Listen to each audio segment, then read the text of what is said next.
Live, boys. Let's get it. Alrighty. Here we go. I'm going to count it down. Ready? Let's get it. It didn't work. There we go.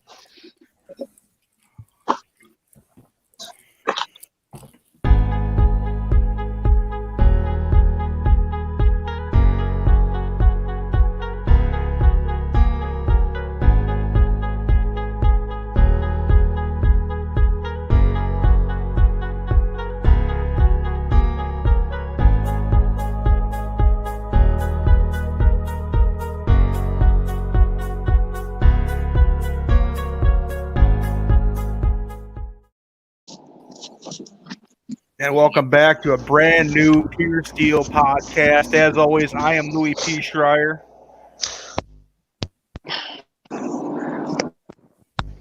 Thing. Can you hear me? Hear me now? Can you hear me? All right. now? Well, All right. as good. always, everybody, I'm Louis P. Schreier. Over there to my And, right.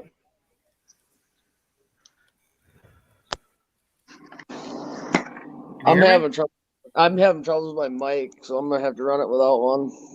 All right, well, I'm Louis P. Schreier. As always, you are. I'm the headlocker. Next door to him, we got the Prez Of the Wisconsin chapter. Let's go. of the Wisconsin chapter. And then our mystery guest here, goddamn Anthony from Lit Beard Company. You're used to be making constant drops in and out, apparently, huh? I just turned off my Wi-Fi and I'm running off 4G, man. I mean, All right, let's see what that does for us. So, yes, everybody, welcome in. This is the Pure Steel Podcast. As always, this podcast is Pure Steel And sex appeal. and Sex Appeal. There it is. So tonight we got a foursome. You know, like we said before, we got Rick from Wisconsin Beard Company or Wisconsin. What the beard? I already fucked up. There it is. We got Rick, the president of the Wisconsin Beard Chapter. Next door to him over there, we got Anthony of Lit Beard Co., who is our show sponsor. So, Anthony, tell us about your show. We can hit a sponsor from you, or tell us about your company. Hit a sponsor off you. Yeah, hell yeah, man. Lit Beard Company, Wisconsin-based, better known, wax tip beard oil. Down outside Milwaukee, right? You can check us out, litbeardco.com. Newest scent, Bounty Hunter. It's leather, vanilla, tobacco, kicks ass. $1 from every sale is donated to Project Welcome Home Troops. It's a veteran-owned business. Like to make sure that we take care of veterans and their families. So every sale, regardless if you're a veteran or not, make sure and give $1 up to Project Welcome Home Troops. Goddamn right. Goddamn right. All I gotta say is that Bounty Hunter, it feels like I'm going into a Harley Davidson store for the very first time. Like you have never smelled leather in your life, and you just go into that store and you smell it, and then you have that you have the person that's trying to sell you a motorcycle, and she has that vanilla lotion on her hands. And it's just like, okay, yep, I'm sold. Shit. So, what do you guys all do today on your fabulous Sundays? I met up with a fellow vet and Lit Beard Company customer. He wanted to meet up, talk about, shit. Kind of just get to know one another a little bit. Met up with him, and then I made beard oil and beard balms. My wife helped me make beard balm today. We made 100 beard balms to get squared away for the week. And each batch takes about an hour and a half to 2 hours to make. And then I made a bunch of guilty pleasure beard oil and fulfilled orders. And because you asked me to, Louis, I watched an actual movie today for the first time in a long time. So Did I you watch watched the that movie, Rick? That was your homework. I watched that zombie flick that you asked me to watch. All I gotta say is I kind of got roped into the, hey, honey, you got to go to the grocery store I know. Don't give me that. Do not give me that look. I'm pulling rank on you right now. Do not give me that look. I gave you a homework assignment. Jesus Christ.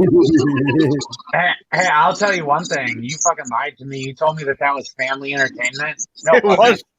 I was very close. I took my wife and kids out, my 9-year-old, a 2-year-old, and my wife out for ice cream last night, and I was like, "Oh, maybe we can sit down and watch like a movie together." A dude told me this is like a family flick. I didn't do that. I watched it today while fulfilling orders. Thank fuck.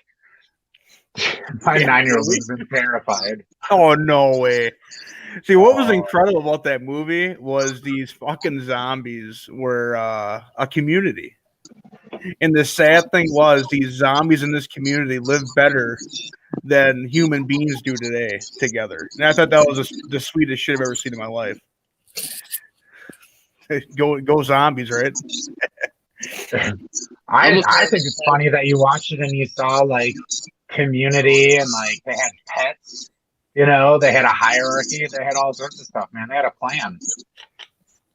Hey, that was like normally I would think to myself like I would never be afraid of zombies, but something like that I'd be terrified. It made me think again, like you know, you always have those kind of like you're drinking conversations, you know, like, all right, if there's a zombie apocalypse and you can choose, you know, 3 weapons, what are you choosing? It reaffirmed my belief that one of those weapons needs to be an Apache helicopter. With all that other stuff. I think I go full Rambo. Give me an M60, give me an M16, and give me a fucking knife. Let's go to work. No. Hell no. What do you think, Austin? Do you like the movie? I loved it. I thought it was a fucking great movie. One of the, I mean, it's a zombie movie with an actual story behind it. It was the tiger did it for me, man. That was my the tiger was sweet. The tiger was epic. So, I suck at homework. I apologize. I suck at homework. It was so simple. You got to sit down and watch a movie. It couldn't be any easier than that, Rick. Give me a break here, will ya? I had the wife up my butt about going to the grocery store. What do you want me? Yeah, so what'd you get? Right, What'd you get at the grocery store? So what we got was some doggy ice cream, some beer, like the Wisconsin way to do, and we're going to make in the air fryer tonight. We are going to be making onion ring. Like the onion rings is the bun of a burger, but it's a Juicy Lucy. My stripper name. And I'm excited for those. And just some snack stuff for the week or whatever that I got to do for work and everything like that, and meals for the week. But if you had watched the movie, you would have known that the proper answer would have been lobster rolls. Yep. Well, what had happened was No excuses. Roll them in. Just roll them in. Oh, I will roll excuses in until I die. All right. So one thing I really want to kind of touch base on is Aaron Rodgers is actually making the ESPN hit tomorrow. It'd be Kenny Mayne's last day at ESPN. And do you guys think that they talk about the contract? Oh, there we lost him. And we lost it. Hey, at least they didn't lose me, man. I've been lost 3 times already. Yeah. No, because I actually have no idea what he is talking about. So he's talking for real. You don't know what he's talking about there. Rodgers? No, I don't. So super high level right before the draft. I think actually the night of the NFL draft kind of came out there. Aaron Rodgers was pissed and gave an ultimatum to the Packers, like get rid of the GM or choose it's me or the GM. And so a lot of people speculated that the Packers were gonna draft day, trade Rodgers, and get some draft picks, and they were gonna go ahead and just start committing to Jordan Love. And ever since, it's been this like shit show fiasco. that they said is basically going to drag out to the beginning of June, when it becomes like possible for the Packers to cut him or trade him because of how much money could go back or forth. He just wants a longer term contract that's got more guaranteed money that basically allows him to finish his contract in Green Bay. The shitty part is that all this now is playing out in the exact same fucking way that it played out with Brett Favre. I want this, I don't want that, I want to stay, get rid of Ted Thompson. Well, now it's, Gutenkirst, like, just get rid of these people, and it blows ass. But there's no way possible the Packers are going to get rid of Aaron Rodgers. There's just no way. No, there can't be. No, like they wouldn't. He's my age. He's 38, so they're not going to get enough for him because it's not like he's 28, and they're Super Bowl contenders. Like they would, if he stays healthy and stays a Packer, every year they have the possibility of making the Super Bowl. There's literally no reason to get rid of him. Zero, at all. Nothing. No, not at all. I'm just curious what they talk about come that Kenny Mayne interview. Are they going to have like a boring interview? You know what I mean? Like typical Kenny Mayne, cut and dry bones. Or they're actually going to try to get into the contract shit and all that stuff? Because it's really well known that Aaron Rodgers is a huge Kenny Mayne fan. So just kind of curious how dry it's going to be, and more curious too on what they touch on. Or another theory out there too is maybe Aaron Rodgers comes on the show and announces that he signed a long-term deal with the Green Bay Packers. We don't know. I feel like if Aaron Rodgers signs anything, they're not breaking that shit on ESPN. That shit's getting broken like well before. I don't think people could ever keep their trap shut. No, I don't think with the Aaron Rodgers stuff that media line is ever going to go anywhere. Dude, if they have Aaron Rodgers on ESPN and they don't ask him about his contract, I don't give a shit. They're not doing their job. No, they're for real, not. straight up. They can be polite about it. They don't have to be douchebags about it. But you can't say like, all right, so, you're staying, you going or whatever, and you can't just let him give some weak-ass platitude of like, well, it's a business and whatever. It's like, what do you want? If you could pull the string right now, what is it? Make him just come out and say what he wants. Give him another weapon. Give him an O-line. Give him something. He had all that. Besides another got weapon. everything. The only thing that they could give him in this moment that he doesn't already have is another like top tier receiver, because he's got plenty of shit. He's got a Pro Bowl running back. He's got Pro Bowl linemen. They got a great, they've got a decent defense that'll hold down. They've got plenty of talent. They have a future Hall of Famer left tackle too with David Bakhtiari. You know what I mean? So it's not the offensive line. I don't know. I think it's the ego. I think it's all the ego play. I think everybody there has their own agendas. Yeah, for sure. So Anthony, let's get into it. Yeah. Lit Beard Company. How did it start? Sure. So, Lit Beard Company started me and a buddy. We were having a conversation in his driveway in like December of 2019, talking about starting a beard oil business, trying to see like, hey, can we do this? What would it look like? What would it sound like? What would it feel like? All sorts of stuff like that. And we just kind of started experimenting a little bit. Like we would get together and blend different oils. Honest to God, it was like, let's watch YouTube videos and try to figure out how to, make beard oil. Let's look up online and see who uses what and how they do it. But, there's a million different ways to make beard oil. And there's a million different ways to make good beard oil. So we tried and found kind of a blend that we liked, which is now called Founder's Blend, which is a totally unscented, just carrier oil combination. Gave that to some bearded, buddies and said, try this out. Tell us what you think. And it was funny because people were like, well, it doesn't have a scent. Like, no shit. It's just carrier oil. It's like, that's what, we just want you to tell us, like, how does your skin feel? How's your beard feel? And people dug it. So we started kind of messing around with different scents. And all of those things were based off of different scent blends. So they became the originals: tea tree, M13, relax, Texas cedar. One that I just released a little while ago called Formula 420, which is just straight patchouli. And that's kind of what it was. And like, we would get together with our friends and stuff like that we used to work with. I used to work for a company down here by West Bend, and a lot of really good dudes work there. A lot of guys that, you know, help me like build the website out and build landing pages and do the things that need to happen to actually make it be a business that can sell it. And in July of last year, then, well, let me back up. We were going to start selling in April of last year. And obviously, I don't know if you heard about this, but there was this thing called COVID-19 happened.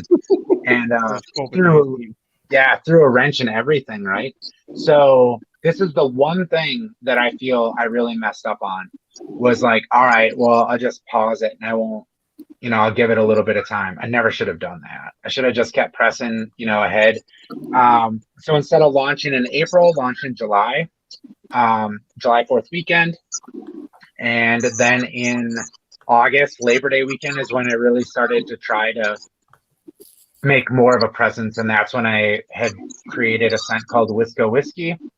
And from there, I've just been building it out. So every couple months, I create new scents. And I think one of the coolest parts of Lit Beard Co., beyond what I told you before, which is donating $1 from every sale, is everyone that is a customer. I call them razor haters. So you're kind of like part of the razor hater crew. They get to vote on what scents stay or go. That is something that I think is a gigantic difference from most beard oil companies. Like, yeah, you can make it look different. You know, like I said, I wax dip everything and stuff like that. But all of the customers drive what the scents are and what scents are kept. So if you go to litbeardco.com and you see scents, all those scents only exist because customers said that that's what they want. So I don't keep things that people don't want. And when I release the next one, I'll release it, let it go for a while, and then say, okay, it's been going. Do you guys want to keep it or not? And if people say, no, this sucks, like, okay, cool. And people might say, like, well, why would they say vote and get rid of it? Didn't people buy it? Well, yeah, but sometimes people buy stuff because it's new, you know, not because they particularly like it or that they would tell their friends to do it. So I only want to make stuff and offer stuff that people absolutely love. I think one of the cooler parts too of Lit Beard Company is I really, really focus on making customer experience baller as fuck. Like, there's really no other way to say it. Everything from freebies, like free samples, free stickers, personalized messages, quick turnarounds. You can text me, you can DM me, you can email me. I'm laying in bed some nights watching Coco Melon with my daughter, and I get a text message from a customer asking me a question about stuff, and I'm responding to it. I think that is a gigantic differentiator between Lit Beard Company and other beard oil businesses. Does not mean that other beard oil businesses don't have great products. Doesn't mean that they don't have a great mission. Maybe they donate to cool stuff too. But what I'm saying is Lit Beard Company is the complete and total package. Kick-ass products, great mission behind it, awesome customer experience and customer service. I really don't think I've ever had anybody say like anything negative. If they have, they're dealing straight with me, and by the time they're done with me, they love it. Yeah, my favorite definitely is the Wisco Whiskey. I can't get enough of that. Which is, so for those of you that might be listening that don't know what that is, that's inspired by my favorite Wisconsin Supper Club drink, an old fashioned. Now, I will tell you, there's people that were pissed off because I call it Wisco whiskey, and I like whiskey old fashions, and they think that I'm like secretly from Illinois and some shit because it should be like brandy. And I'm like, look, I just like whiskey old fashions. If I'm gonna have an old fashioned, that's what I like, and I like them sweet, not bitter. So it's got cherry, it's got oak, it's got vanilla scents to it. So it's inspired by, my favorite cocktail. And that's what I try to do. I try to find things and be creative. Like anybody can just throw, some scent in oil and give it a name and that's it. But I'm trying to create stories and feelings and things that are meaningful to people when I make this stuff. So I try to make it as personal as I can. And I think that people that have tried Outlet Beard Company, they don't just like it because it's, veteran owned and, doing good stuff for vets and their families. It's because like their face, their beard, everything looks better. And like even their wives and girlfriends' thighs are softer. So they dig it. Yeah, you have so many cool products. I actually just got into the beard wash, and that has been probably the best scent in my bathroom ever since I started using Dr. Squash. It totally trumps that. The smell effect from Dr. Squash is crazy, but your beard wash is incredible too. I absolutely love it. All your products so far, I've had nothing but a great experience. So I'll give you a Pure Steel exclusive. So in June, I'm going to come out. I probably shouldn't do this because people get all like crazy. They'll get all cray, as the kids say. But the next scent that I'm going to release is going to come out in June. And people said that they wanted citrus and they also wanted like kind of beer themed and whatever. So I combined a citrus and a hop scent together. And that will be coming out the third week of June.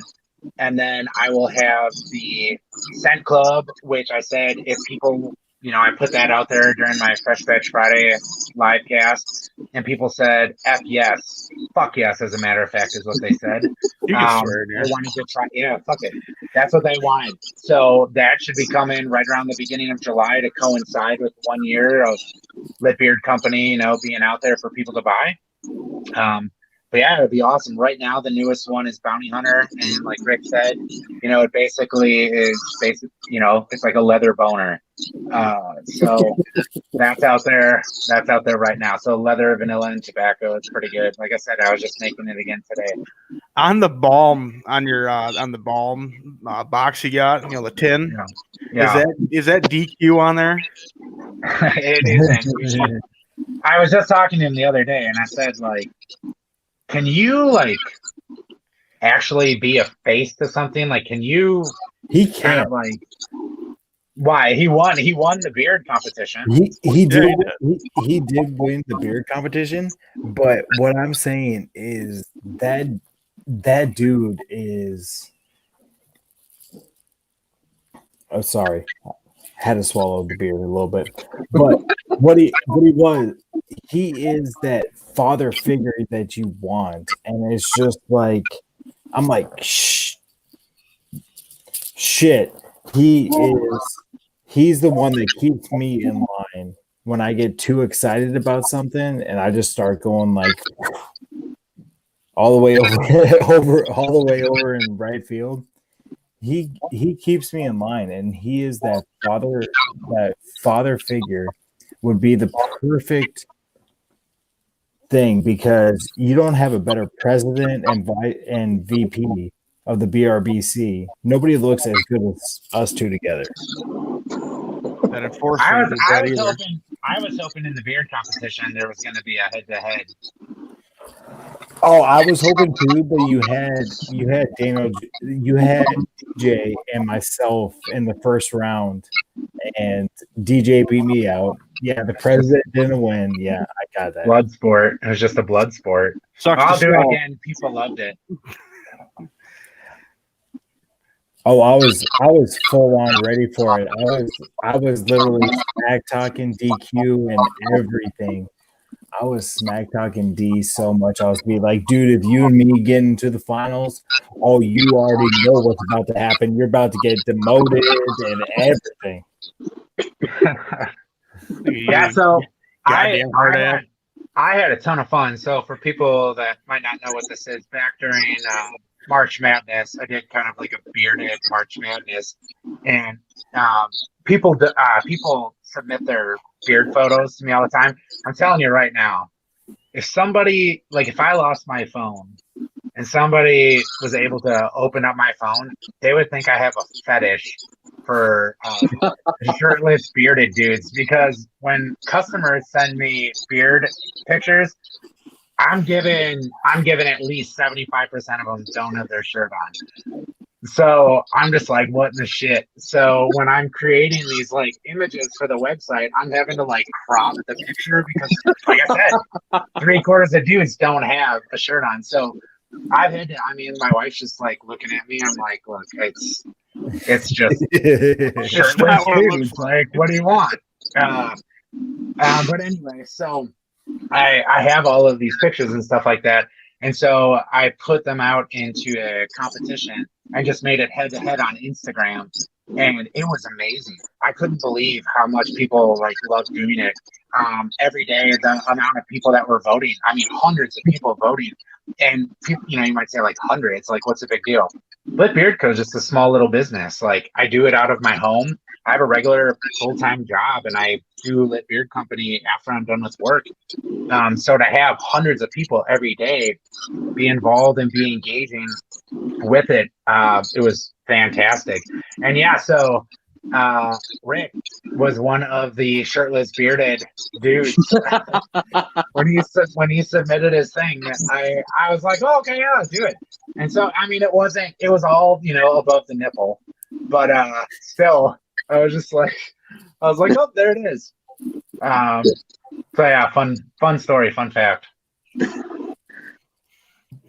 So being that you do it out of your home, what's the process? How do you actually go about making the oils? If it's not a secret, I guess. Yeah, sure. So there's a couple different ways. So obviously I got to source all of the different raw materials. Some things I'm able to get locally. Some things I buy online and have them brought to me. And like I said, I spent a lot of time blending them out to try to figure out kind of what ratios and proportions the carrier should be in to make it give it the color and the feel that I want it to have. So making the oils, I mean, it's literally making big batches of it and then having to bottle everything. The hardest and longest part is wax dipping everything. So after I put everything in and scent it, label it, all of the oils that I make, I cork them and then I dip them in wax. So the wax dipping takes the longest, but it looks badass. It looks absolutely badass. It looks badass. That's the one thing though. I mean, Ant, you and me have talked a little bit on Facebook and everything, and your wax dip, I swear to God, like my wife is just like when she sees your package in our mailroom at our apartment, she's just like, what did you just package? I'm just saying. But she sees the bright yellow Lit Beard Co. package in our mailroom and everything in our apartment. She's just like, the first thing she does, but right when she gets home, she's like, "What'd you buy?" I was like, "Oh, nothing. I just bought a couple things from Lit and everything like that." Like right when she sees a bright yellow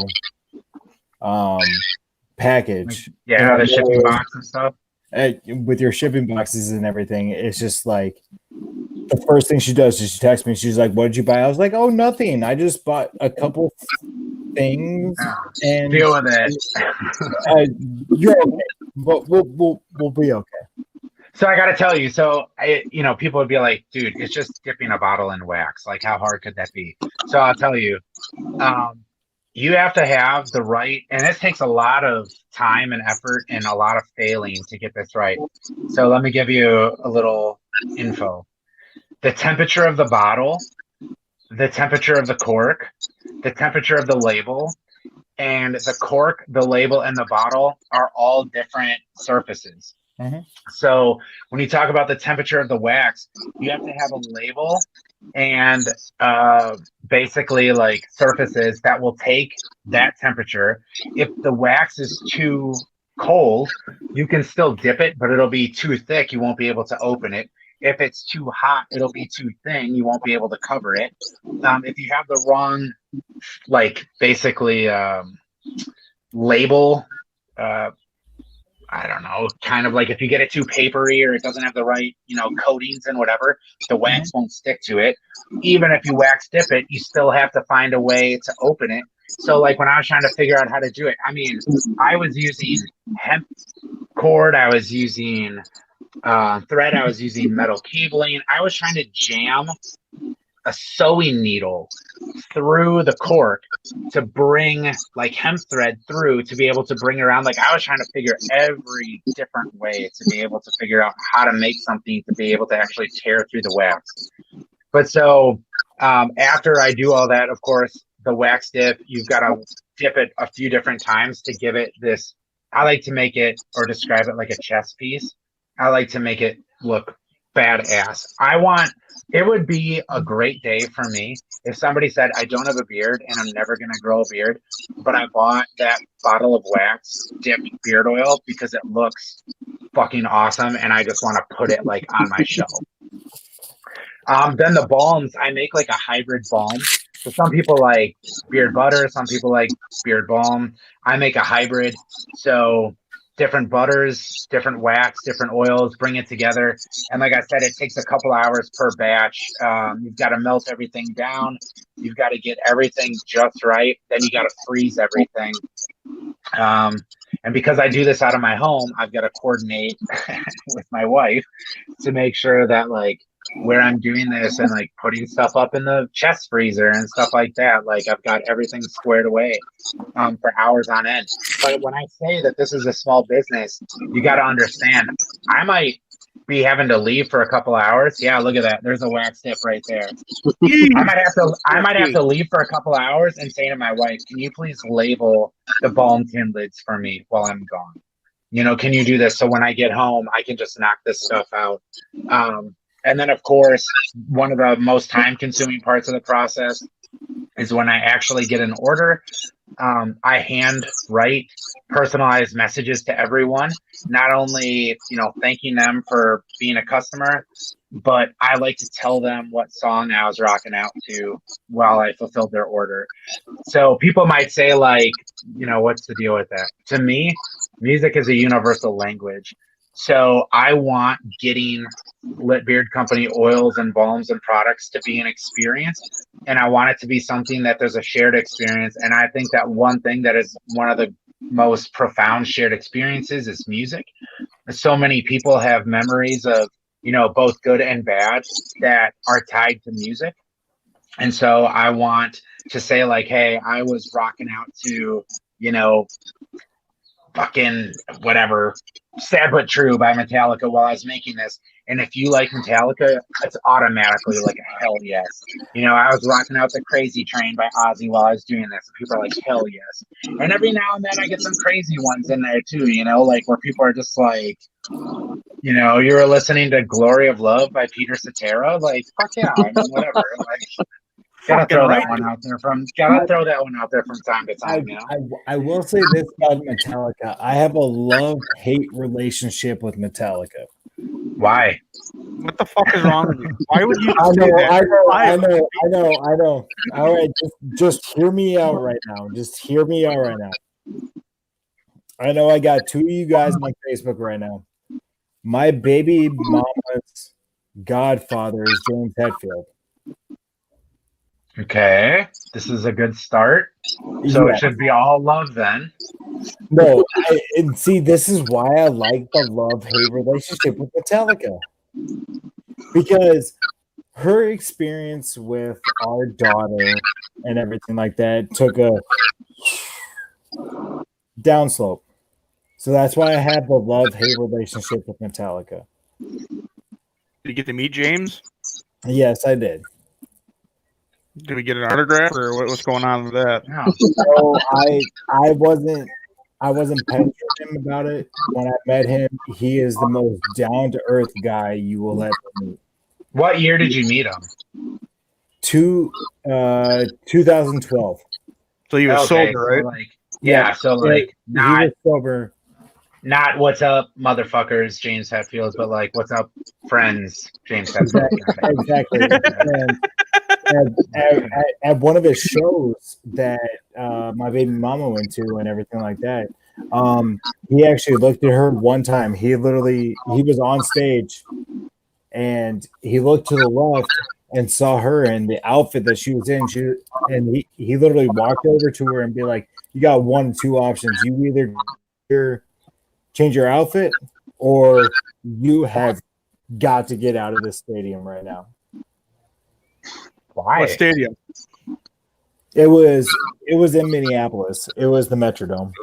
Oh, You know, So Well, I took my first grade daughter. Well, she's in third grade now, but when she was in first grade, I took her to see Metallica, and at the Madison? Pfizer, the yeah. Pfizer in Milwaukee. Milwaukee.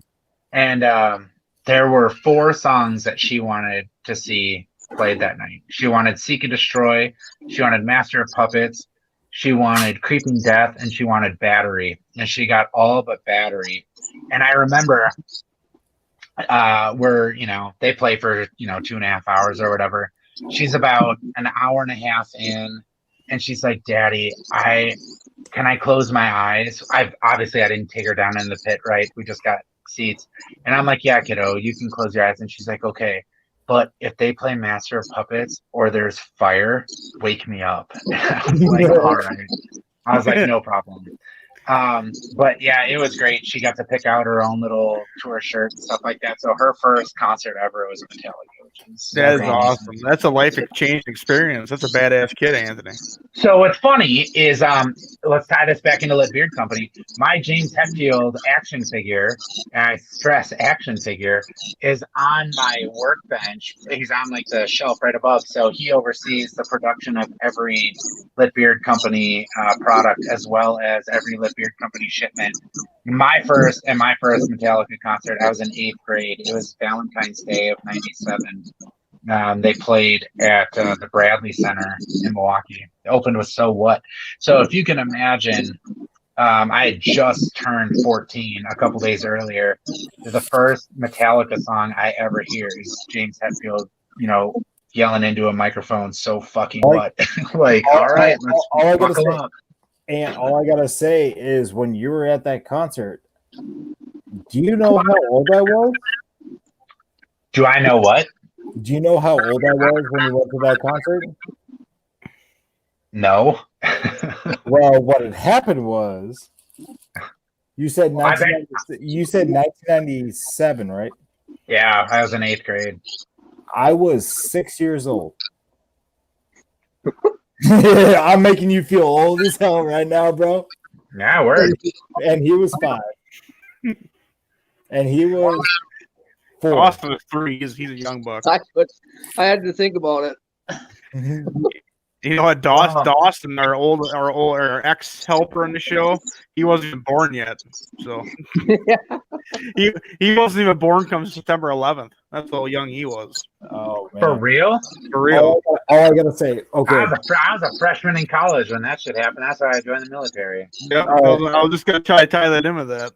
I was just about to say, when 9/11 hit, I was coming into elementary school. I actually thought, when they were talking about the World Trade Centers, it was just like a little globe that was just like chilling in like Times Square or wherever, and somebody hit it. I didn't know the magnitude of what that day meant to a lot of people at the age that I was at. Yeah, man, shit was cray. Yeah. And all I gotta say is, every person that is in our military, and then, Anthony, this is why I love your company so much. This is why I love Lit Beard Co. And I don't put anything else in my beard besides your stuff, is because you are a veteran. And I love you for that so much. You have no idea. Well, I appreciate it, and you're welcome. I mean, I went. Yeah, I mean, I joined the military in September of '02. I finished my freshman year of college. Like I said, 9/11 happened. I was enrolled, so I finished my freshman year. And then I think the first time I went to Iraq was '04, '04 to '05. I was stationed at Camp Liberty, which is in Baghdad, west side of Baghdad. It was a massive base. I mean, there was like 40,000 people on it. And, like even international troops were on it. I'd see, not a lot of them because it was mostly Americans, but you might run into some dude from Poland or, Australia or Italy or something. One, they looked completely different. Two, they had completely different weapons, and you just swap out patches or something, Yeah. And then I went back in '07 during what they called that the surge, where they were bringing in more brigades to try to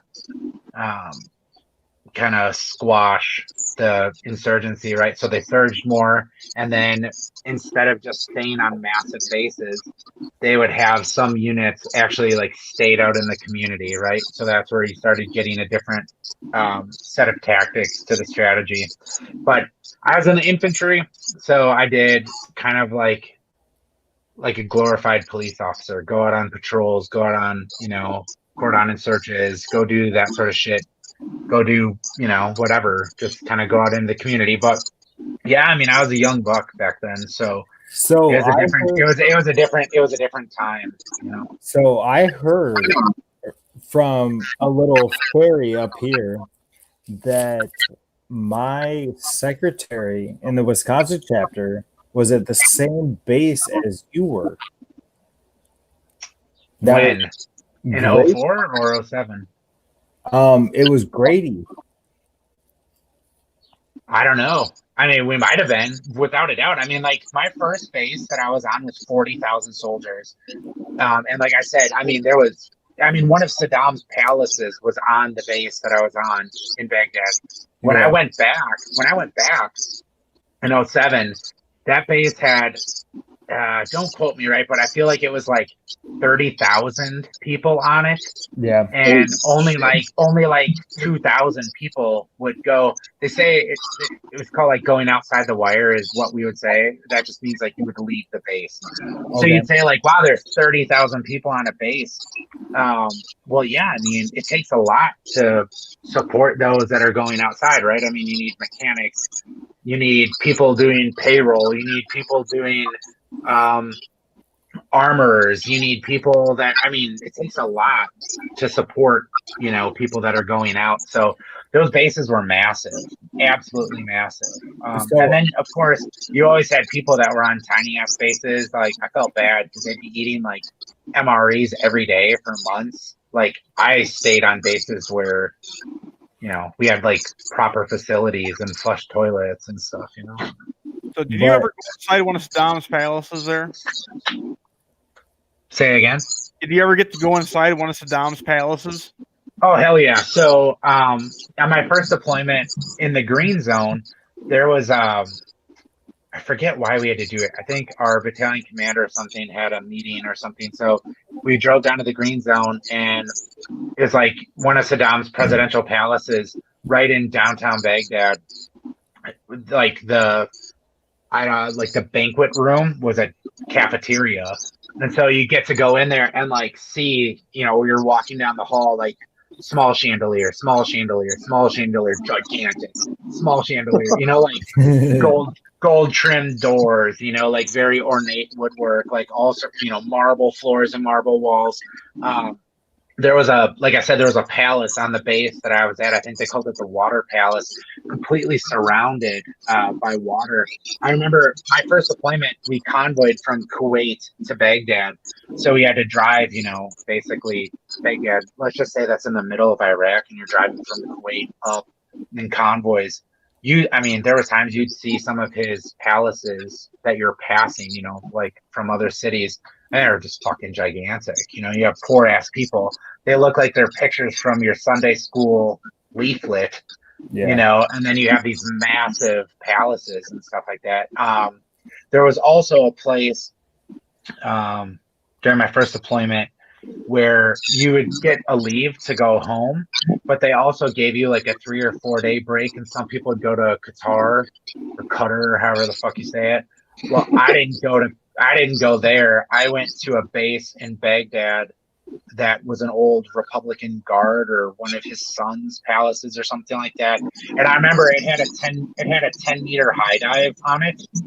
And so as soon as they were done giving us the safety brief, I like went and jumped off that 10-meter high dive, and I must have had my ankles open this much, because it, like, when that water hit me, it felt like Mike Tyson just punching me right in the butthole. Like, just Really? Like, that's, oh my god, dude, it fucking killed. Just jumping off a high dive from 10 meters, yeah. falling down into that water, dude. I mean, I remember I could barely move. I just like fluttered my arms. It's just like I just like went to the edge of the pool and just chilled out for a minute. But We're all in this together. Get back in dude, yeah, dude, it was just a different time. You know, like I said, I was 21 years old the first time I went to Iraq. So so you didn't give two shits about nothing and be like, I'm ready, let's go. Let me get ready for this shit. Sure. I mean, it was when I went there the first night I was there, they dumped us in a motor pool. You just got all your bags, and I heard all of these explosions happening, and I was just like, fuck. Like, I don't even know where my room is. Like, okay, I guess I'll just do this now. I don't know. It was just, like I said, it was different. You figure it out. I can tell you that when I was done with the military, fun fact about me, another Iraq vet and I used to work in the nonprofit world, and I helped veterans if they had drug and alcohol problems or they're homeless or whatever. And so another Iraq vet and we walked across the country and got to meet a ton of different veterans, you know, Vietnam vets, Iraq vets, Afghanistan veterans, stuff like that, even families of people that served. And that was actually one of the coolest parts. I never thought when I joined the military that I'd have the opportunity to continue to serve veterans and their families after I was out. You know, I just kind of thought I would join the military, do my thing, and be done with it and say, like, well, I did that. I didn't really realize the impact that the military would have on me and my family, you know, and endure beyond the end of my contract. All I gotta say is I watched your documentary on Netflix, and dude, I teared up more in that documentary than I have in any other movie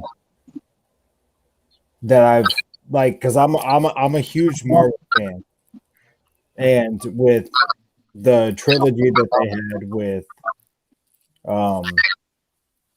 Thanos and all that stuff, that is the one movie that I have literally cried in.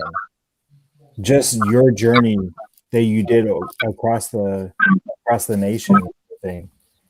Oh, that was tough. Like, it was crazy. But fun fact about that, walking from Milwaukee to Los Angeles, we only slept outside like 10 or 12 times because people would hear about what we were doing and they would invite us into their homes. There was times where like little old ladies would pull over on the side of the road, see us walking, and be like, oh, well, you can stay at my house. And I remember one lady in Nebraska, like, I kind of yelled at her. I was like, you don't even know who we are. Like, it's just me and another bearded idiot friend of mine. Like, you're a little old lady. Like, don't trust us. Like, what are you doing? Like, if you were my grandma, I'd be like, what the fuck? Like, don't invite strangers into your house, grandma. That's fucking crazy. But, yeah, I mean, it was, again, that was all. If you had told me when I enlisted in the military that, you know, all of your experiences one day are going to bring you to the point where it's also going to tie into walking across the country, and it's also going to tie into making a beard oil business, you know, and shit like that, I'd have been like, how does any of this work? That's what I'm saying. Like, I just try to kind of go with it, go with the flow, you know, like, I appreciate the support that I've gotten, you know, like, it was a different time, but I've taken all those experiences and resources, and I found what has been helpful for me. And like I said, with the donation to Project Welcome Home Troops, all of that came again. I mean, because I'm a veteran, because I have used their service where they teach you meditation and mindfulness and stuff like that to deal with stress and anxiety and PTSD and stuff like that. So it's an honor to be able to spend my time doing what I do and know that, hey, when, you know, Rick or Louie or anybody buys, you know, some beard oil from me, that is going to go to help that organization, help veterans and their families. And I know that they do good work because they help, you know, my buddy that I walked to California with, and they help me. So I know that it's a good thing.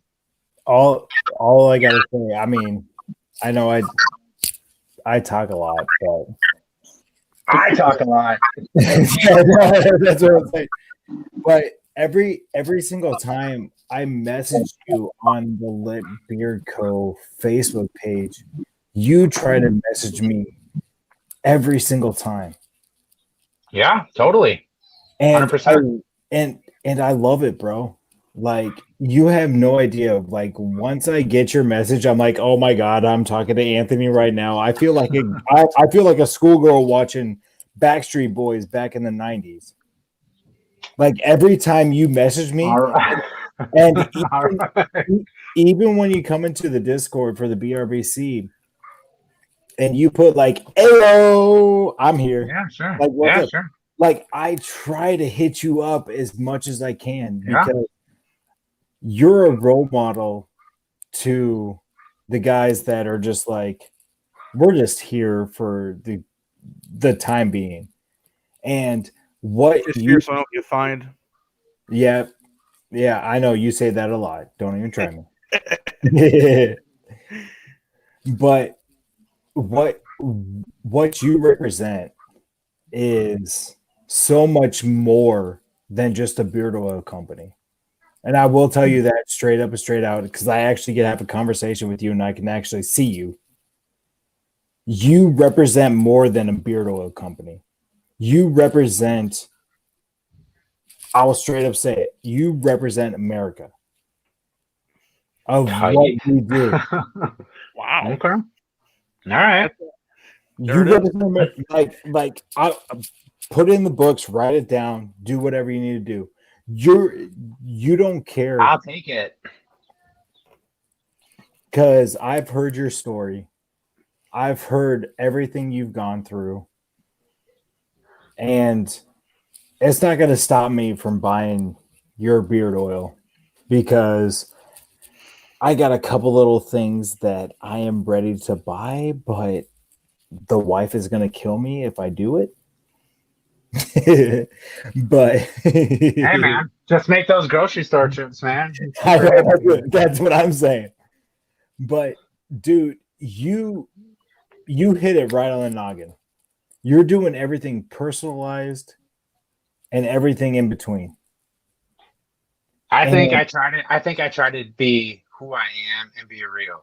Like, let's give a shout out to Louie, right? Like, so this dude goes and dominates dart tournaments. And I don't play darts, okay? But I did tell him, hey, if you really want to intimidate people, here is a tip to like get in their heads. And what was it? Do you remember what my tip was, Louie? I can pull it up quick. Go on. You don't remember? And not off the top of my head. No. You don't remember? Like, come on. So it was after you won. Was it like the 3-man? You were going back up for the 4-man. Yep. And I gave you one bit of advice on how to like get in the heads of your opponents. I vaguely remember it, but I don't remember a word for Oh word. man. Oh, I'm not gonna say it out loud. You'll have to say it out loud if you find it. But I just try to be like, I try to joke. I try to be funny. I try to be real. I just be myself. So that's what I'm saying. Like, I don't think that there's a lot of pretense in what I do with Lit.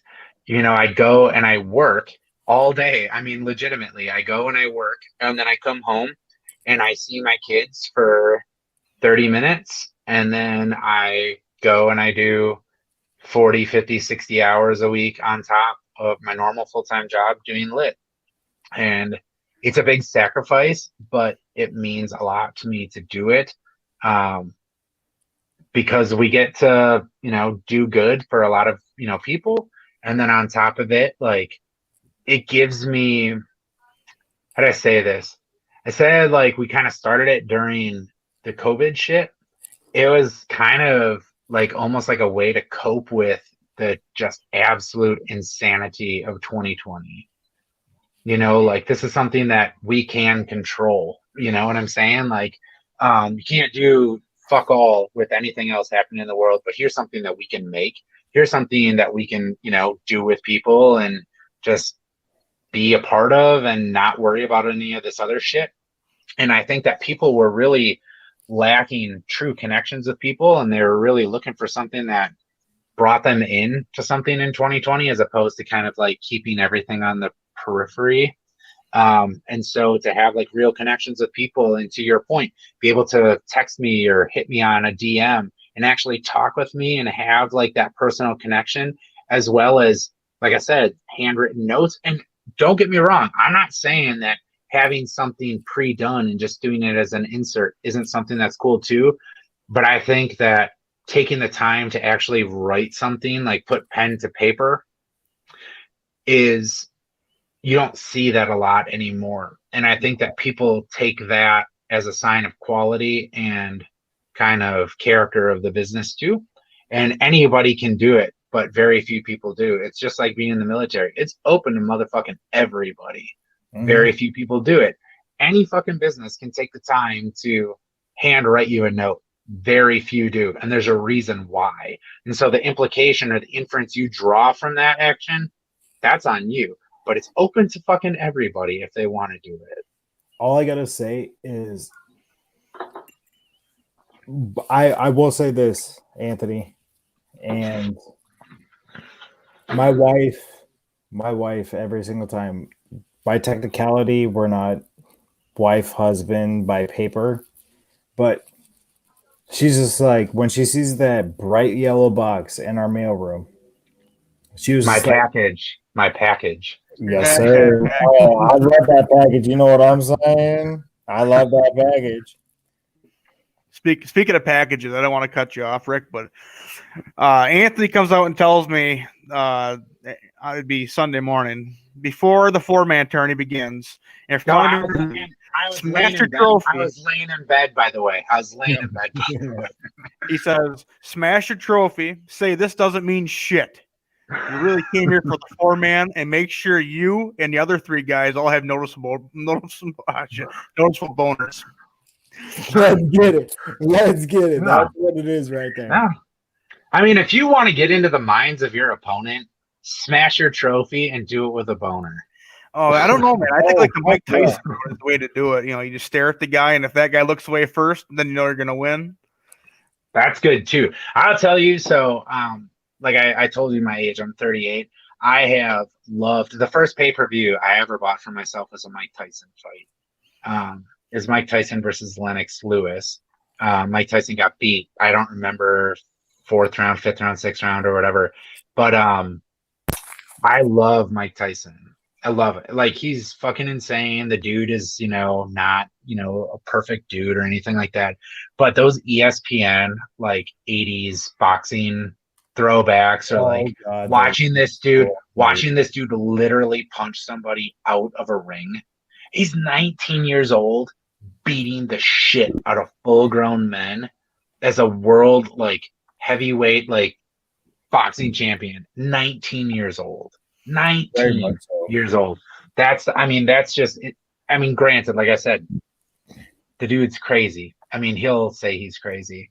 And he did some crazy bullshit to a lot of people. But as a fighter, when he was a young man before Customato died and all that sort of stuff, that dude was unstoppable. Just imagine what Mike Tyson would have been if Customato would have been alive during his whole stretch. Or if Don King had just not exploited him. He would still be the champion, in my opinion. Nobody could touch him still. I mean, the guy is a fucking monster. Yeah. I'm agreed. I'll be completely honest. I'm not that big into boxing, and everything like that. Just because of my age, and I know the age difference of all of us right now is tremendous. Well, it's not. I mean, it's not that bad. It's like all within 9 a years. decade, and I'm not a huge boxing fan either. But I mean, like, god damn, like people know Mike Tyson was just a vicious, like, brutal knockout he was king. vicious as hell. But there's this one kid from Omaha. There's this one kid from Omaha that just hit the scene, and he's done a few matches on Omaha, and I'm riding him right now, just because he's a Nebraska kid, and I gotta support my Nebraska kids, bro. Go bad. Are you from Nebraska? Originally, yes. So I was originally born in California. Okay. 3 years there. My parents moved us to Nebraska. Ugh. Where in Nebraska? It's called Geneva, Nebraska. So Sure, yeah, I walked through Geneva. Yeah, so that's literally where I grew up. Okay. The mean streets of Geneva, Nebraska. Dude, mean streets of Geneva, Nebraska is literally like fucking nothing. To be completely honest, I'm kind of like the football program right now. Oh shit! That just happened, boys. You want to start that? Hold up. All right. Alrighty. All right. So, how many national championships does Wisconsin have? How many times has Nebraska beat Wisconsin that we can actually have this argument? The very first time the Nebraska came into the Big Ten, they destroyed Wisconsin. I don't think that happened. I think the last Badger game I was at, Melvin Gordon ran for 10,000 yards against Nebraska. Well, then after that, no, just let me have my moment on the one game. Just let me have my moment on the one game, because after that, Nebraska has sucked ever since. It's like being a Cubs fan and say, well, we had 100 years. We had 100 years. Oh, don't even start with the Cubs bullshit. Oh, that's right. You're a Cubs fan too. Jesus Christ. Okay, so Anthony, do you remember who Mark Grace was? Yeah, of course. That's my godfather. So you have relations, through Godfather stuff with both James Hetfield and Mark Grace. Yep. What a life. What a life. Well, what happened was that I just get it done. Hell yeah, man. Yeah, Mark Grace, man. That was like the Ryan Sandberg era Cubs. Yeah. No, when Sammy Sosa and Mark Grace, or not Sammy Sosa and Mark McGuire were going at the home run derby. Yeah. I called it the home run chase in like 98. Yep. I actually went to the game in Kansas City in 99 or in the 98 season. Yeah. I went to Kansas City, and oh my God, my dad, we were like 15 rows up, and we yell at Mark, be like, hey Mark, and then all my dad had to say was Richard Mueller. And literally Mark came out of the dugout and being like, wait, who just said that? Like, he popped up so fast out of that dugout and was just I told y'all to shut the fuck up. No, he's like, I got you. Because the backstory behind that was Mark Grace's dad was in California at the time. And he actually worked with Rich Mueller, which is my step grandfather, and my dad at the Rich Mueller and my dad at the port in San Diego. Okay. So I can tell you, I don't know anybody that is a Cubs fan that I will maintain a relationship with. Oh, man. Dude, you're a good man. No, you have high morals. I respect that. Oh, do not say that. I mean, like, I think it's ridiculous that Cubs fans come to, Miller Park, whatever, American Family Field or whatever, and call it Wrigley North, and they just come through in their fucking annoying as shit. They're just obnoxious. They're obnoxious. I know everyone's got the nicknames for people from Illinois, whether it's a fib or a fish tab or whatever, but it's Dipshit. like, or dipshit. Have you guys ever heard fish tab? Did you guys I ever have hear not. that? No, that's the first for me. Fish tab is fucking Illinois shithead towing a boat. I had never heard that one before, but you drive up or back from up north in Wisconsin, Memorial Day or 4th of July or Labor Day or whatever. There's always, Illinois people, but the Cubs fans, I mean, like they're just obnoxious. It's like they come to just start fights. And I will be terrible. I will be that Cubs fan because I'm a Brewers fan too. Oh yeah, rolling this together. You throw your Cubs jersey on when it's Cubs v Brewers. Yes, I do. I will be completely honest. I do. But it's one of those things where I don't know, Louis. I went to a Brewers game 2 years ago, before COVID hit in 2019 with the family and everything. And when I went to the stadium, I love that stadium. I'm not calling American Financial Field or any of that bullshit. It's Miller Park. Miller Park. I don't like the fact that Carlos Zambrano threw a fucking no-hitter there. It's like I got God damn it. Oh, hold on. Nice.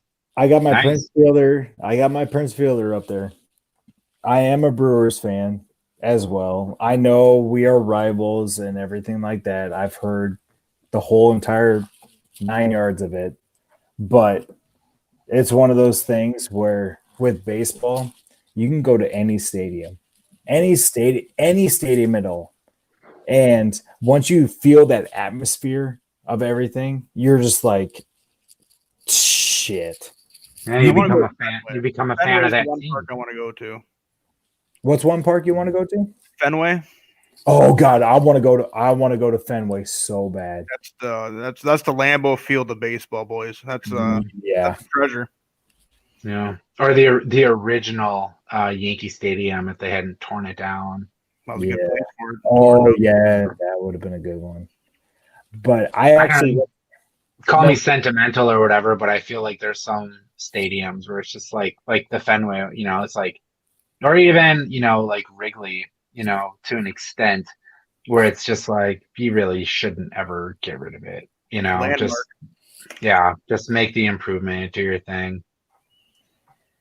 What I think they should do with Wrigley Field is make the upgrades that they need to do, but at the same time tear it down and move them.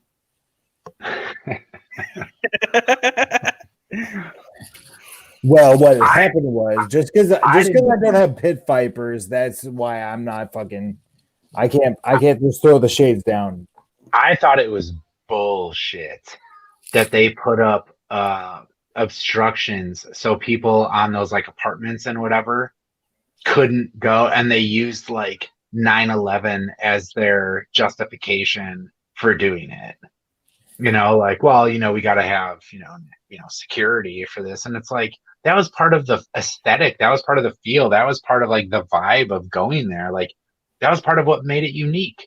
And there's like, fuck it. We can't get, the revenue for this. We can't, whatever. No, we're going to put a big old fucking thing here so people can't, see. And it's just like, whatever, dude. Bastards. It's just some bullshit.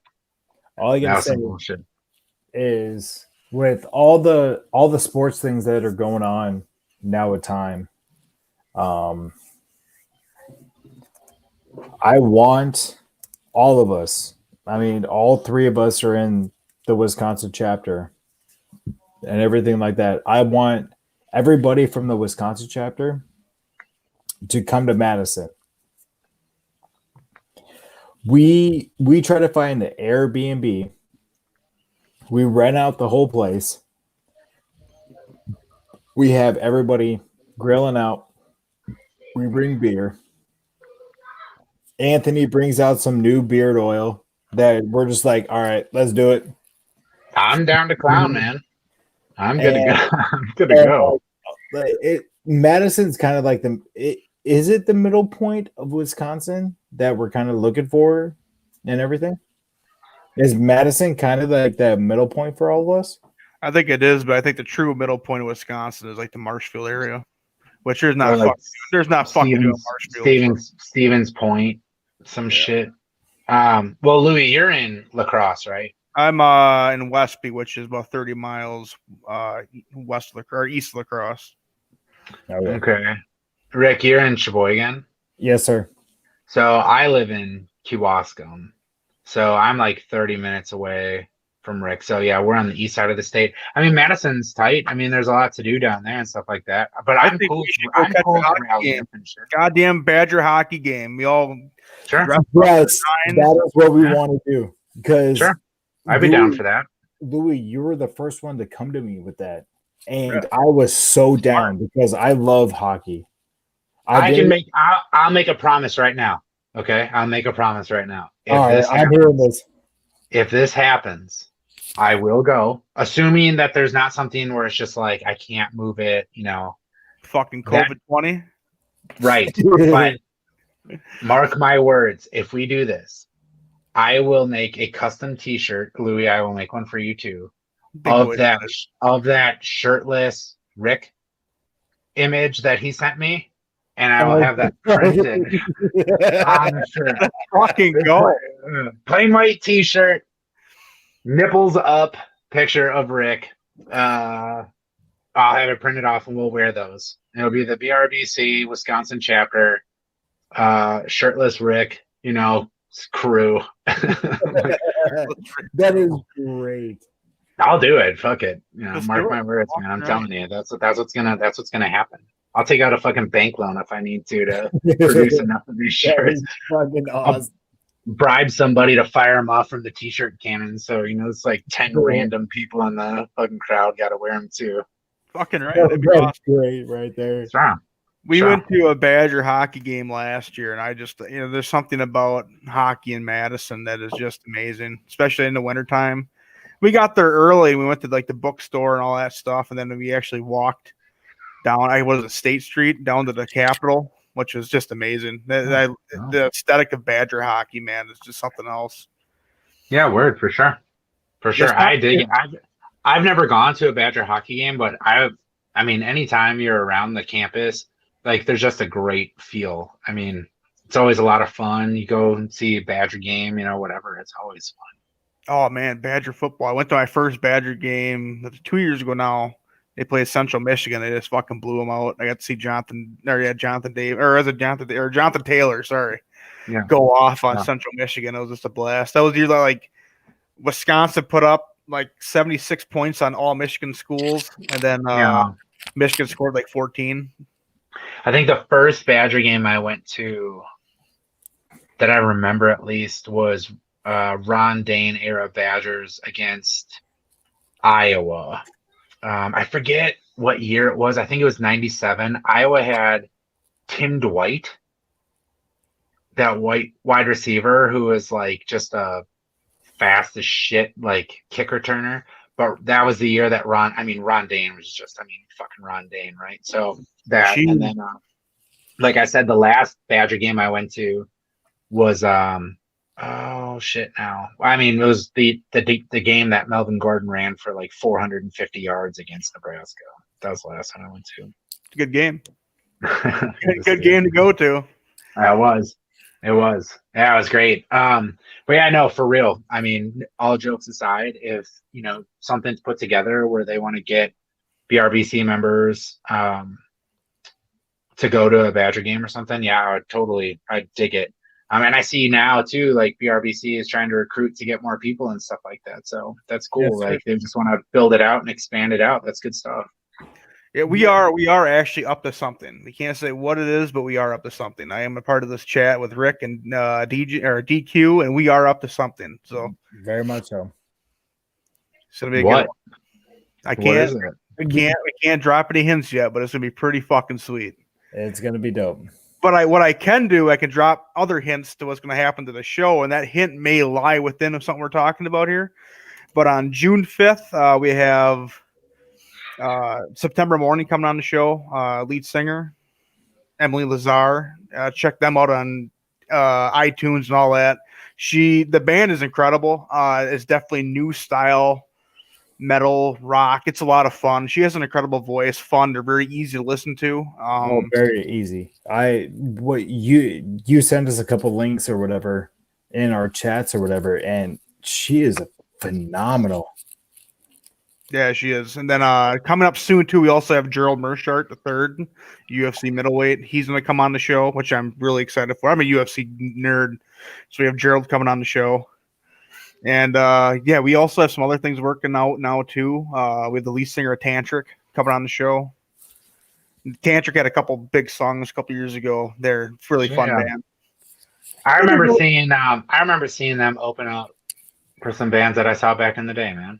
Yeah, Tantric is awesome, man. I'm really excited to talk to them. They got to have some pretty sweet war stories being on the road, all those years. Sure. Yeah. And my biggest thing too, like these movies, I really want to find out what they were doing during 2020. Like when they're not making money, they're all, they're just trying to figure out what normalcy was in their profession. So that's my biggest thing. I want to kind of dive into that with them. Yeah, what does a musician do when they can't actually go out and perform? I seen one of the guys from Mastodon were like, well, we should be able to draw unemployment because we're not touring, they're not making any money. Yeah. Which I that's a two-edged sword there. Maybe they should, maybe they shouldn't. Maybe, if you're not the standard of Mastodon and rock and roll, maybe you shouldn't because, those guys are making enough money. But yeah, I mean, have you guys heard of New Medicine? Yeah, I heard New Medicine. Yeah, so I went to high school with that band. You should hook me up, asshole. Let's go. Well, I'm just saying. I'm just saying. I am expecting now interview with Mark Grace, James Hatfield, and now New Medicine out of you. So, well, Baby Mama does not like me very much. I'll be completely honest. Baby Mama does not like me, but I can see what I can do. Bypass her. But I can see what I can do with Mark. I'm gonna have because he's with the Diamondbacks organization right now, and I've actually sent an email to the Diamondback organization on, hey, can you guys just let Mark know that me is the grandson of Rich Mueller? Can you guys just pass along the message? And I haven't heard shit back in 5 years, whatever, but he's a broadcaster. but yeah, exactly. It's one of those things. But he is a broadcaster for the Diamondback organization. And he's also the hitting coach for, I think, the minor league of the Diamondback organization. You just gotta show up. I'm just I'm waiting for them to hit me up and everything, but I can see what I can do with Jake. He is the main singer for New Medicine and everything, and I can get him on the podcast. I guarantee I could. Yeah, I know I'm getting the Loose Moose. You guys listen to that episode. I'm getting him back too on Videocast. I cannot wait. That podcast was amazing. That dude, yeah, he is something. So that's probably my favorite show we've ever done so far because that guy has so many stories for being younger than me about partying and shit. It's just a good time to listen to him. And he's hilarious. Oh yeah, no, he's hilarious as fuck. But Ant, I'm gonna tell you this straight up and straight out. If it's pro Cub shit, fuck off. Oh yeah. No, go fuck your stuff. No, so you want to? Oh, okay, hold on. That's fine. But I'm in the works of getting this flag right here to you. That exact one. I mean, I can take it off my wall and I can send it to you. He's a Cubs fan. I won't even pay Anthrax in or something. Don't even fucking. Oh my god. Oh god. Also, the hats that Louie and I have on right now. Yeah. Of our patch. Yeah. Those are coming to you too. Just got to give me a little bit of time, and probably I would say a month from now. Okay. There's going to be a BRBC Wisconsin flag pinned up. I know exactly where you're going to put it too for that Fresh Bat Friday. Fuck yeah, man. I told you, if I can get a flag, I will put it up. That way, when I'm doing my little I got room too, selfie Rick. videos and stuff like that. I'll throw that stuff up. I owe Louis. He wants some more Lit Beard Company stickers to go along with his Bill Murray sticker collection and stuff like that. Hold on.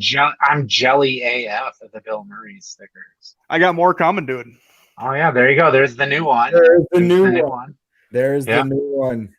I told my 9-year-old daughter that the new Lit Beard Company stickers were emoji based, and she was excited as shit until she saw that it said "fuck" on the sticker, and she couldn't do anything with it. So when you send me that message, be like, hey, you got a little secret coming out or whatever. You got a little all right, fuck it, I don't get it anymore. You're getting a new sticker.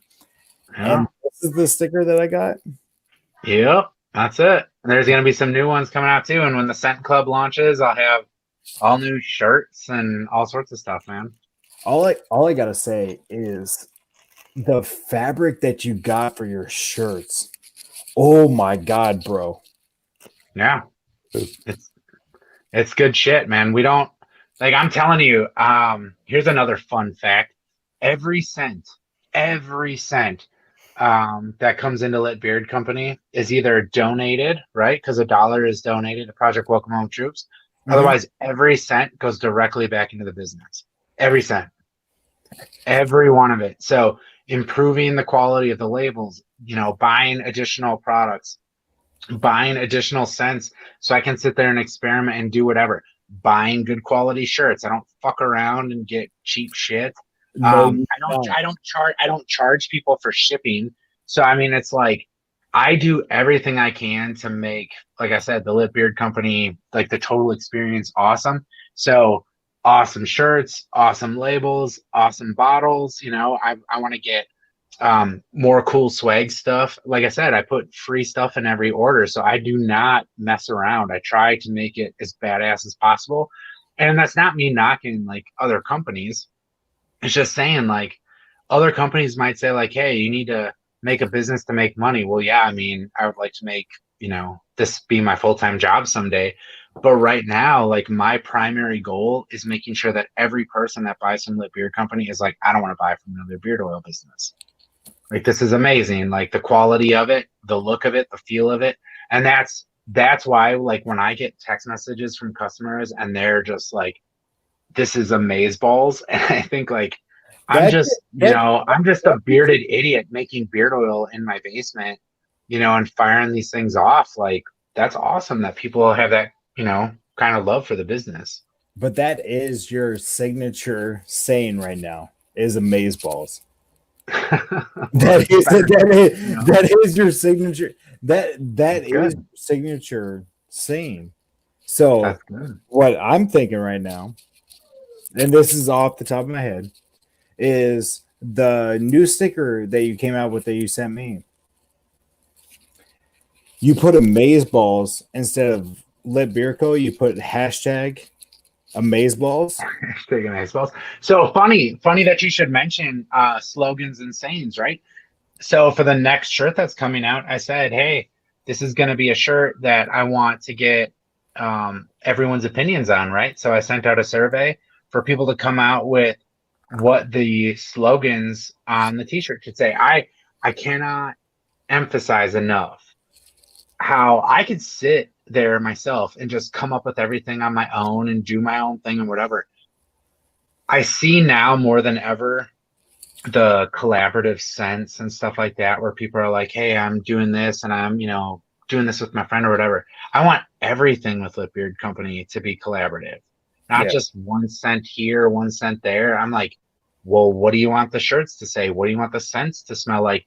Why? Because I want it to be something where everybody's involved. I feel like the things that I've done in my life where you get more people involved, they always come out better. Yeah. Like you might have an awesome idea. Louis, you might have an awesome idea and you shoot me a text, you shoot me a message and you're like, hey, this is what I'm thinking. I'm like, well, fuck yeah, that's dank. Like, why wouldn't I do that? When I come up with new scents, I send them off to people and I'm like, just give me your feedback. Tell me what you think before it goes. And I rotate these things around. I love that sort of stuff. If you look at the smaller Lit Beard Company shipping box, when you open it, there's always those Easter eggs in there. there's quotes in there from people. There's a quote in there from a customer. That customer sent me that as a text message saying that this is the best thing to come out of Wisconsin since cheese curds. And as soon as that hit, I was like, that's fucking going on a box, or that's going on a sticker or whatever. Like, you have that sense of like, that's what needs to happen. And I told that person straight up, that's going in the box, man. And I'm giving you props when I do it. I don't want this to be something to where it's like the business is just a business. I want it to be something to where it's like, this is, like I said, razor haters, right? It's bearded dudes and their girlfriends and their wives and their, buddies and whatever. And we're all doing this sort of thing together. Yeah, I'm doing a lot of the labor, but it's cool because people are giving me the feedback and they're letting me know. And it's actually quite inspiring because I'll get off the wall stupid. Yeah, there we go, man. Fuck razors. I'll get off the wall. That's my favorite one. That's my favorite sticker of all time that has came out of you. So the fuck razors thing, like that, I gotta tell you, like there have been a number of times where I'm just like struggling to come up with an idea, and I'll be like, I don't really know, and I might ask my wife, or I might ask a buddy, or I might just throw it out there on Facebook, like, or Instagram or whatever, like, hey, I'm trying to come up with this thing. What do you guys think? And people are enthusiastic to give you like, this is what I think. This is what wouldn't it be awesome to do this? And sometimes you can do it. Sometimes you can't. All I gotta say is, but it's awesome. It's awesome, dude. Your dungeon that you got right now, tap room, motherfucker. It's a tap room. Dungeon. It's the dungeon. I like the dungeon. Catchy. I think I literally think, like, you don't have to take this in any things. I think it should be called the dungeon. It doesn't have a good ring to it. It sounds like painful. No, it's not. But it's one of those things where you're looking at the razor haters part of it, and it's just like that little getaway from the wife. How many coolers lights you had tonight, Rick? A lot, but lay off him, buddy. A lot, but I'm just saying, you call it the dungeon. It's one of those things where you're able to just sit down and you don't have to worry about the stress of everything. Like I'm turning the dungeon into a positive instead of like the dungeon of a wife or anything like that. But you're turning the dungeon into a positive, and it's just like something that you can just sit down. You can make your oils. You're smelling that lavender from the M13. And you're just like, all right, I'm in my Louis. What? Do you think I should call it the dungeon? Now we're split. Shit, let's go. Dude, like my way of thinking is dark and positive at the same time. Why do you think that it should not be the dungeon? Because it sounds painful and bad. I think it's a misrepresentation of what he does there. He can make beautiful things. It sounds torturous. Yeah, now you're trying to make it sound like he's running like a goddamn sex trafficking operation. You know what I mean? I don't. For the record. I don't. For the record. Oh, I know. But I mean, what you do on your Facebook page, because that's what I follow the most, is just astounding what you have done. Did you see the video? Did you see the video that I posted today from inside my car? No, I didn't. No, I did not. It was just me. It was me and my 2-year-old. She likes to go outside and sit in my Jeep because she likes to drive. She'd be like, "Daddy, drive." So we go sit out there, and I was like, "Fuck it." Like, I'm just going to go ahead and make a little video. And she's got her little styrofoam unicorn cake and stuff like that. I'm telling you, like what you're saying, Rick, I tie it back to what I said before. I just try to be myself. I try to be real. I try to bring my family into it and stuff like that. The newest member in the beer club, Wyatt, says you should call it the Iron Maiden. Oh, that's good. Okay, Wyatt's got maybe on that one. An old torture device. Goddamn right. What's up? Yeah, word. Or just call like the clubhouse. Something simple like that. Yeah. The Catherine wheel. Yeah. No shit. Anything like that. Look at Rick's getting yelled at. Is he getting yelled at? He deserves it. It's either that or he's getting his goddamn dinner served. Yeah, I gotta go eat dinner pretty soon too. I gotta go my wife was like, okay, if we're gonna go over and you're gonna do this thing, that's fine. But can you help me give the girls a bath and get them ready and stuff like that? And I'm just like, yes. So I'm gonna have to dip out. I'm gonna have to dip out pretty soon too. Absolutely. If you got to dip, take off. Me and Rick can end the show. And well, Louis, I will tell you that at any point. So for both of you, and I mean this with total sincerity, you both have been extraordinarily enthusiastic about Lit Beard Company, and I appreciate it. I appreciate it. I've never met either of you in real life, but you have both been like just absolutely kick ass dudes for Lit. I mean, straight up. Louis, you months ago, back when maybe I sold just a couple 100 bottles of beard oil, you're telling me about, the podcast and, hey, I'd really like you to come on. And would you like to, can we talk about Lit Beard Company on our podcast? Hell yes, of course. Rick, I remember the first time I ever got a message from you. It was like, hey, you want to come hang out with a bunch of like cool dudes? And like, I was like, what the fuck is this dude talking? Like, sure. Like, I'm down to clown, but you guys have both been awesome about what I do and how I do it. And I mean this sincerely, like, I'm very grateful for it, because I think lots of times people just take that sort of stuff for granted. And I'm telling you, like, Lit Beard Company isn't jack shit without kick-ass dudes, giving it support and telling their friends about it. So I mean it when I say thank you very much. And Louis, I appreciate the fact that you invited me on here to spend some time and talk some stories and, just kind of kick it. I don't do this much. I don't get on the Discord stuff too often, because usually on Sunday nights I'm fulfilling orders and I'm getting messages from people that are like, are you really fulfilling my fucking order? And I'm like, yeah, I sure as shit am. Like, if it says I just took it to the post office, it's because I just printed your shipping label. And I have to tell you, there have been many, many, many, many, many, I can't count on my fingers and toes 10 times over how many times where I've just been like, fuck, I just want to go upstairs and chill the fuck out. And I'm so fucking tired. But I get kick-ass messages from people telling me how much they love it, how much they dig it, how much they appreciate it. And so it's very inspiring. And so as I kind of sign off for the night to go give my kids a bath and get them ready, for real, from my heart to both of you, thank you so much. I really appreciate it. To the guys that might be in here watching this or whatever from the BRBC, it's cool shit.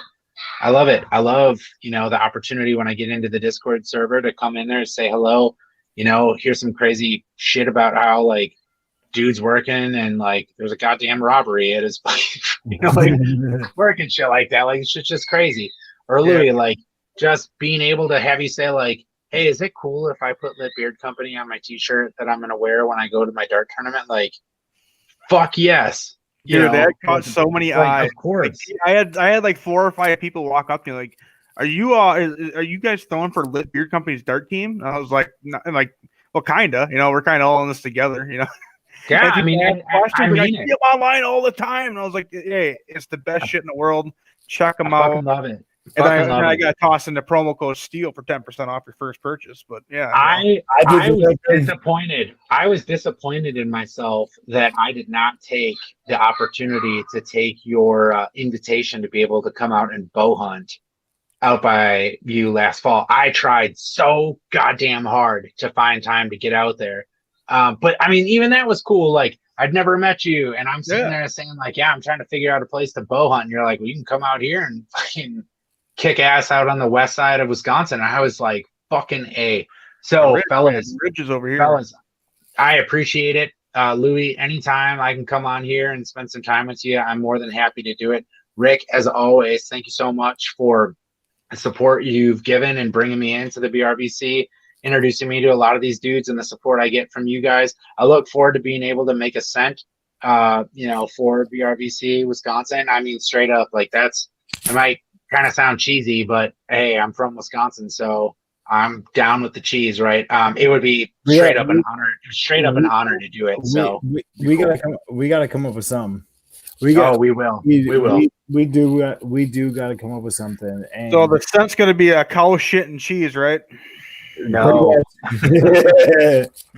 I think But anyway. I love the smell manure. That's my favorite smell in the fuck. I know it is mine too. When I was living in the South for a couple of years or whatever, I was living in Florida and everything, but smelling the cow shit from Wisconsin, I'm just like, yeah, I kind of miss this scent. It's not something for a beard or anything like that. No, don't even give me that look, Anthony. There's a liquid fertilizer. I swear to God. There's a liquid fertilizer that they put on every spring that smells just like Baghdad. Like, I'm just like, fuck. But anyway, fellas, I really appreciate it. Thank you guys so much for everything. What does this guy say? Fresh silage. Yeah. I don't know, man. I don't know. People would just be like, what's that fucking smell? Oh, that's Lit Beard Company. I'd be like, noted. That guy knows what he's doing. He nailed it. But fellas, I appreciate it. Louis, please have me back on, again sometime. Rick, Louis, have a great night. Thank you. Anybody that was tuning in, go to litbeardcompany.com. Remember, $1 from everything that you buy is going to Project Welcome Home Troops. Why? Because it's a veteran-owned business based right here in Wisconsin. I feel it is part of my duty to make sure that veterans and their families are taken care of, and that's how I do it. So I make beard oil. It's badass. It's right out of here in Wisconsin. Like I said, I'm based in Kewaskum. And then I fucking make sure that I take care of, vets and their families. So with that, fellas, stay bearded. Fuck razors. Fuck razors. Peace out, fellas. All righty. So it's just down to me and you, buddy. Austin had to go earlier. He has his brother graduated high school this weekend, so he had to go fill some of that. And that was Anthony from Lit Beard Co, everybody. Check him out on litbeardco.com. He has the best scents in the world. He has the best beard oils in the world. He has the best beard wash in the world. Everything he does, high-end, best ever. It's amazing. So I ain't got a lot left. My whole premise of tonight was to build around Anthony, and you get to hear his story and everything. And the guy's phenomenal, high-end human being. I mean, 10 out of 10 human being. Yes, he is. Very much so. And I will piggyback off that. And just his message throughout the whole entire his career with Beard Co. is top notch. It is top notch. He's gonna put the best thing in front of your face. And once you get it in your beard, and once you get it on your beard, you're just like, oh, man. It was so humid today. I had to put some oil on. As you can tell, my beard's a fucking mess. But you don't see mine right now? Look at this shit. I know. The humidity kills me, dude. Yeah, welcome to Florida. Yeah, I seen some other cool shit today, too. I seen Star Wars is obviously coming up, the new trilogy. Yep. And they're going to go to the Old Republic. And I seen that Brie Larson, who plays Captain Marvel, is hinted to be the Jedi in the movies. Okay. So she's been hinted. They've obviously hinted at a bunch of other people too. Keanu Reeves, they've hinted at, and some other folks. Yeah. But I'm really excited for the Obi-Wan series coming out on Disney Plus. It's like the Mandalorian, but I'm super excited to see the lore behind what happened after Luke and Leia were born. You know what I'm saying? Yeah. Because there's a lot that ties in with that. Because I think eventually we're gonna see, because in canon, which is obviously like the animated stuff, you got to see the showdown between Darth Maul and Obi-Wan Kenobi, the final showdown. Yeah. Because in the canon, Darth Maul lives. Yep.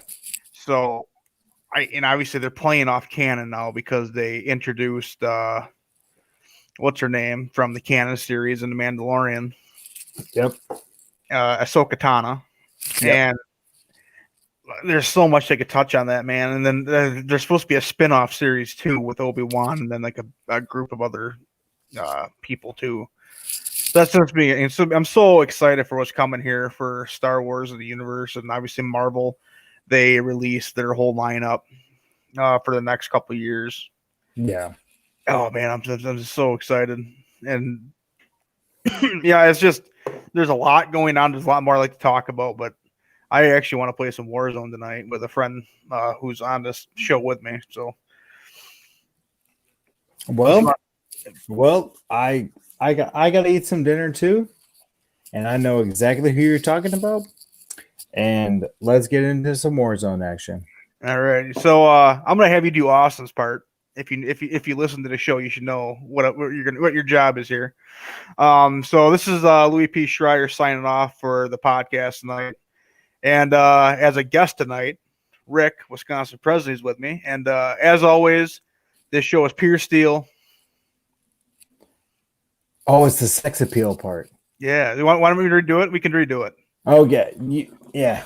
Okay. I'm Louis P. Schreier, and we are signing off for tonight. And as always, this show is pure steel.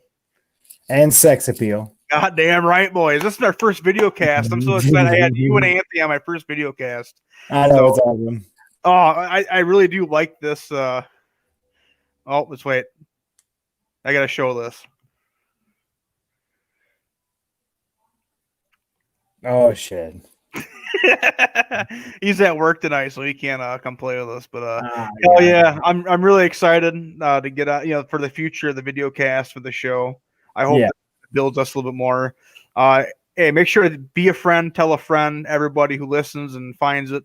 I hope everybody enjoyed it. I hope everybody goes out and buys $100 worth of Lit Beard Company to keep Anthony going and obviously get him working only one job, making the greatest beard oil of all time. So yes, sir. All right. So yeah, have a great night. Thanks for listening, and catch you on the flippity flop.